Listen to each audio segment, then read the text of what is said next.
Hi, I'm Gardener Scott. I've been growing sugar pumpkins in this area of my garden, and now it's time to harvest.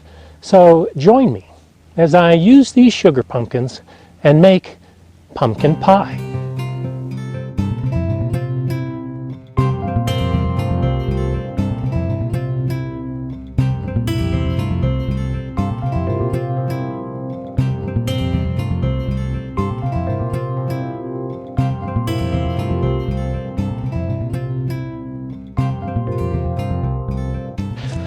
Now, sugar pumpkins are different than the jack-o'-lantern pumpkins that you might be used to at Halloween. They have a higher sugar content, and they're perfect for making cookies, breads, and pumpkin pies.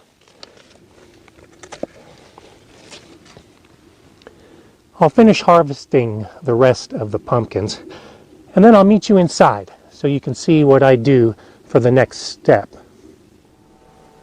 You'll find that sugar pumpkins, or pie pumpkins, are quite a bit smaller than your typical jack-o'-lantern pumpkin.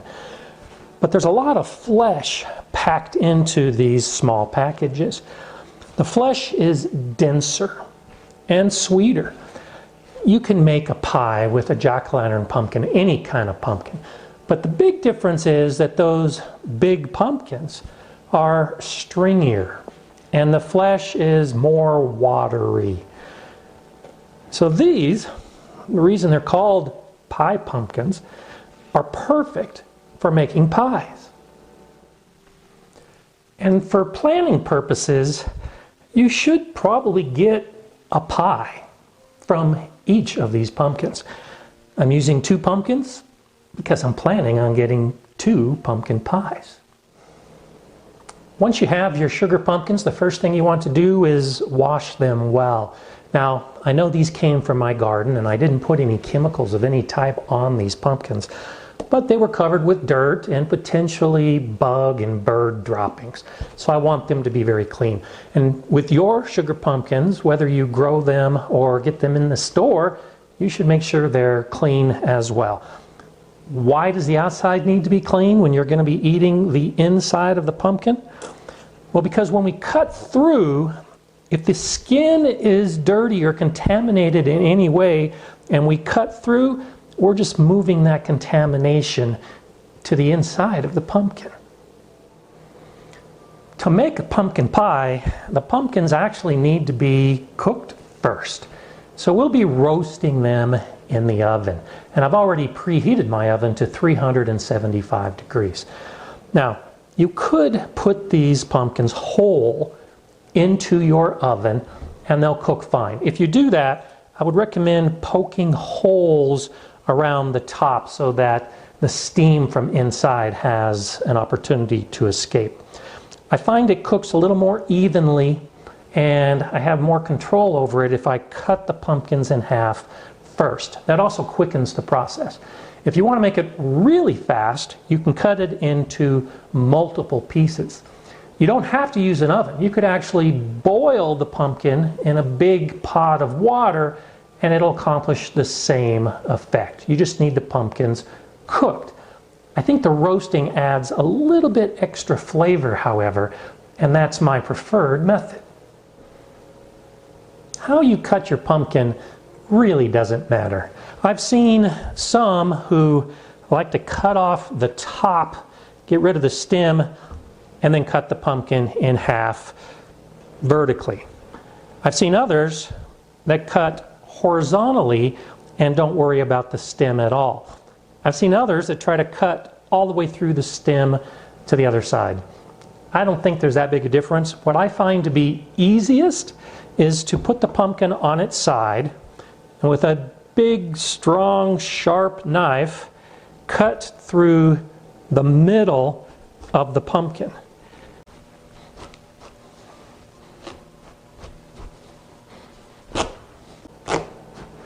If you poke it in and turn it around, you'll notice that it may be easier to cut And you don't run the risk that you're going to slice your fingers because you're actually pulling the knife away from your fingers until you can cut all the way through. Separate the halves, and then you're ready to scoop out all the seeds and all the strings and basically everything except the flesh. So with a nice heavy-duty spoon, I'll scrape away all of the innards of the pumpkin.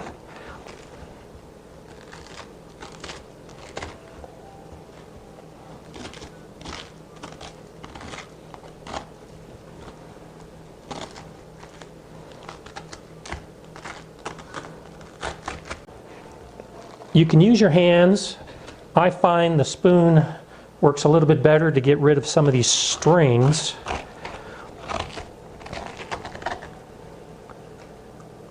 I'm going to roast these pumpkin seeds later on, and I'll put all the strings into my compost. Some recommend that you don't have to worry about all these strings, but what I found when you make the pie, if you leave some of these strings behind, those strings tend to retain that stringiness, and you might actually get a bite of a string in your pumpkin pie.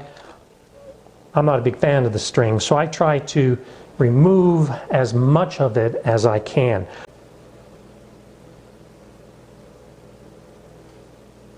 And then once the pumpkin is cleaned all on the inside, then it's time to just lay it face down on a cookie sheet.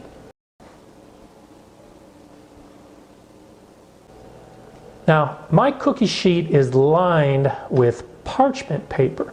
You could use foil just as well, or you could go with just a bare baking sheet. I find that the parchment paper or foil helps with the cleanup later on. Both pumpkins have been cut and all the seeds and strings removed, and now they're ready to go into that 375-degree oven.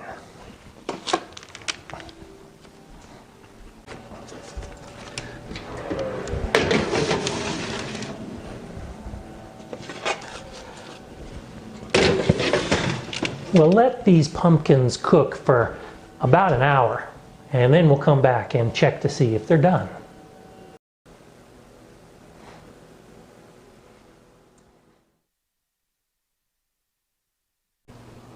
At the end of an hour, we want to check to see that the pumpkin is fork tender. And what I mean by that is we can push a fork into the pumpkin from the outside.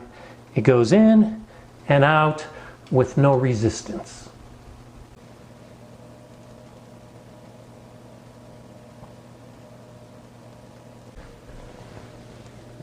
The pumpkin is done. So now we'll remove it from the oven and place it on some racks for cooling.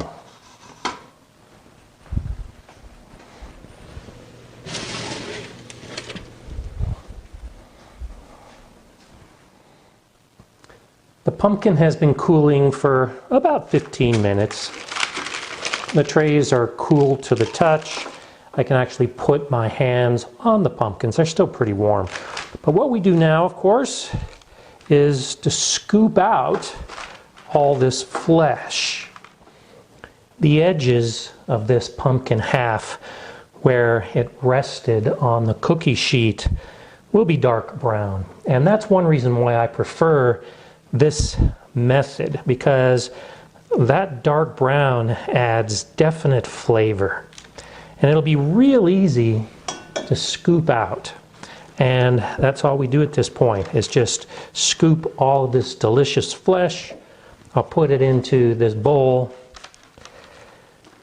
and then we'll be ready to move closer to making our pumpkin pie.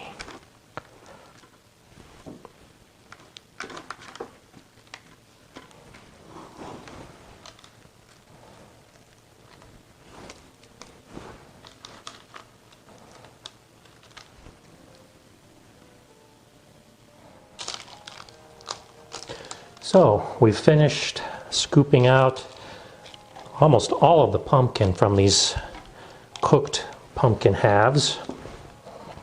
What remains can go into the compost pile. If you have chickens, chickens love this. And I think I might actually give these to my daughter's chickens as a Thanksgiving gift. The pumpkin is soft enough that you could just use a potato masher at this point to get rid of any lumps that might remain. But I like to make a pumpkin puree, so it's really nice and smooth for making into pumpkin pies. And those little brown bits from where the pumpkin halves were resting on the pan, by putting them into a food processor or a blender or a stick blender, it really helps to incorporate that flavor all throughout the pumpkin puree. So we'll just process this until it's nice and creamy.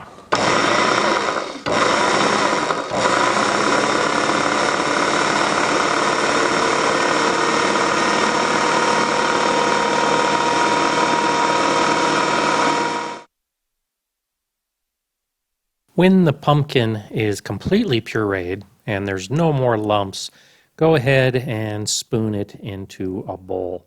Now, my food processor wasn't big enough to do all the pumpkin at once, so I did break it up into 2 batches.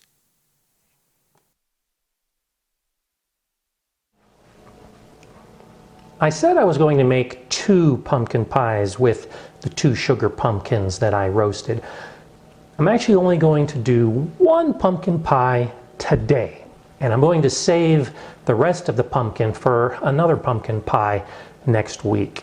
So the ingredients that follow are what you need for 1 pumpkin pie.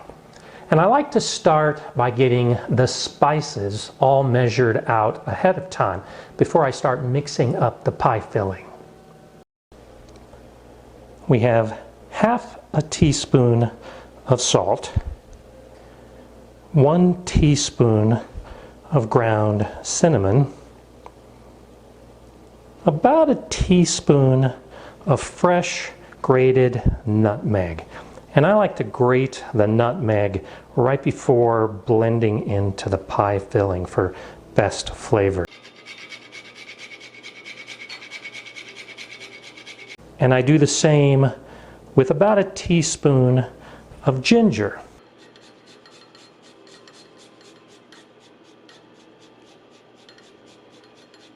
If you have fresh ginger, grating it right before mixing will give you the most intense flavor for this pie. But you can use just regular ground ginger out of a jar or little can. We start with 2 cups of pumpkin puree. And looking at the amount of pumpkin I have in this bowl, I may have enough to make 3 pies. So 3 pumpkin pies from 2 small sugar pumpkins is actually pretty nice. So 2 cups of pumpkin puree, and now we'll add 2 eggs.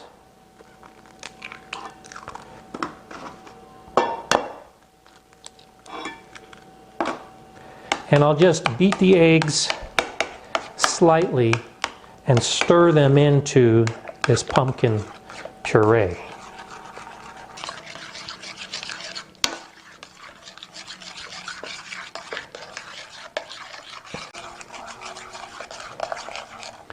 Now I'll add 1 can of sweetened condensed milk.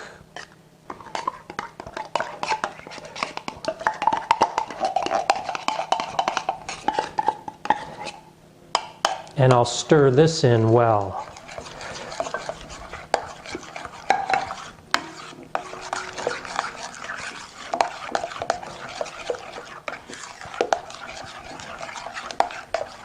And it blends together pretty quickly. So now we can add the salt, the cinnamon,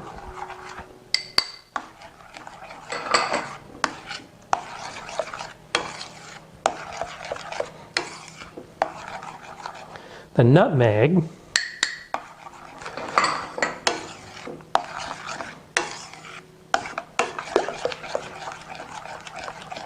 and the grated ginger.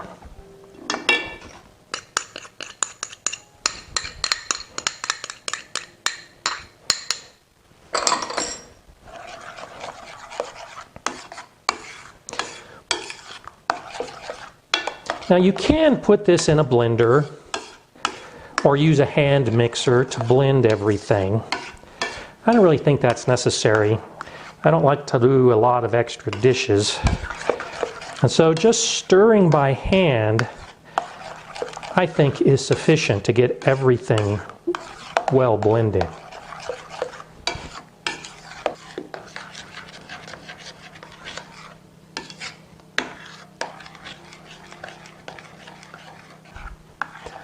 You may have noticed that there's no added sugar to this pumpkin pie recipe.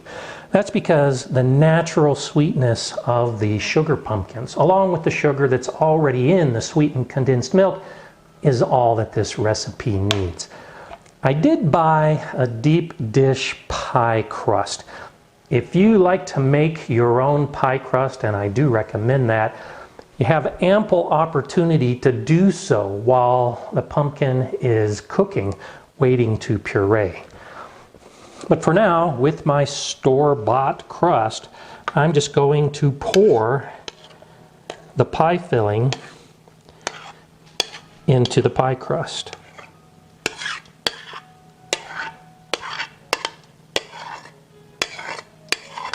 And I have the pie crust resting on a cookie sheet because there is the chance that it might boil over, and of course I don't want to have to clean up my oven if I don't have to. And I'm going to place this into a 425 degree oven to start. It'll be in there for 15 minutes, at which point I'll turn down the oven to 350 degrees and continue baking for 40 to 45 minutes. And I'll show you each of those steps. But for now, let's get this pie into the preheated 425 degree oven. I don't like the edges of my pie to be burnt or overcooked. So this step, which isn't necessary, is one that I prefer to do to help keep the crust from being overcooked. I take little strips of foil and cover the crust before it goes into the oven for this first 15 minutes.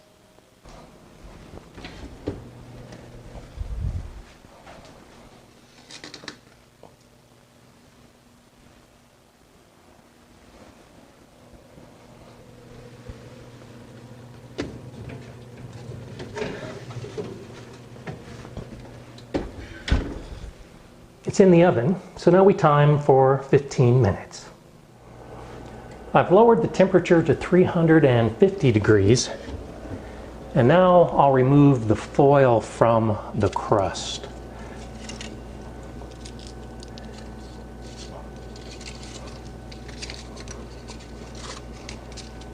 And I'll let it continue baking for about 40 minutes before I start checking on it next.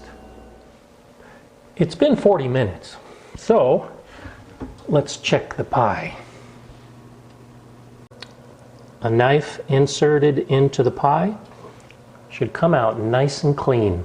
You can also do this with a toothpick or a fork. So, our pumpkin pie is done. I'll remove it from the oven and put it on a cooling rack. And after it's cooled down, I'll enjoy a piece a little later. So the pie has cooled, and now we're ready to eat it. This is my brother-in-law, Steve. He is not a paid spokesman, so we'll see how we both like it.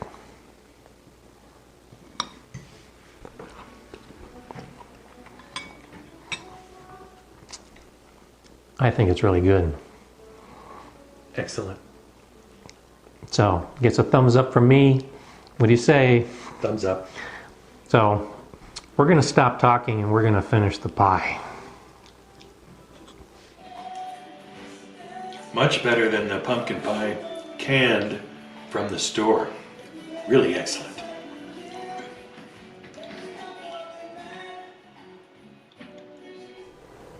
While the pumpkin pie was baking, I went ahead and measured out the rest of that pumpkin puree. And there were 5 cups. So I went ahead and put 2 cups in a plastic bag and 2 more cups in a plastic bag, and I put those bags in the freezer, which will give me a pie for next week and a pie for next month. And with that last cup of pumpkin puree, I might make something like pumpkin pancakes. So 2 small sugar pumpkins gave me 3 pies and enough for something to play around with. There you have it. Delicious pumpkin pie made from scratch from sugar pumpkins. I'd love to hear your experiences with sugar pumpkins and making pumpkin pies from scratch. So please comment below. And if you have any questions, you can let me know below as well. If you haven't subscribed to the Gardener Scott channel, you can do so now. And if you like the video, you can give me a thumbs up and share it. I'm Gardener Scott. Enjoy gardening and baking.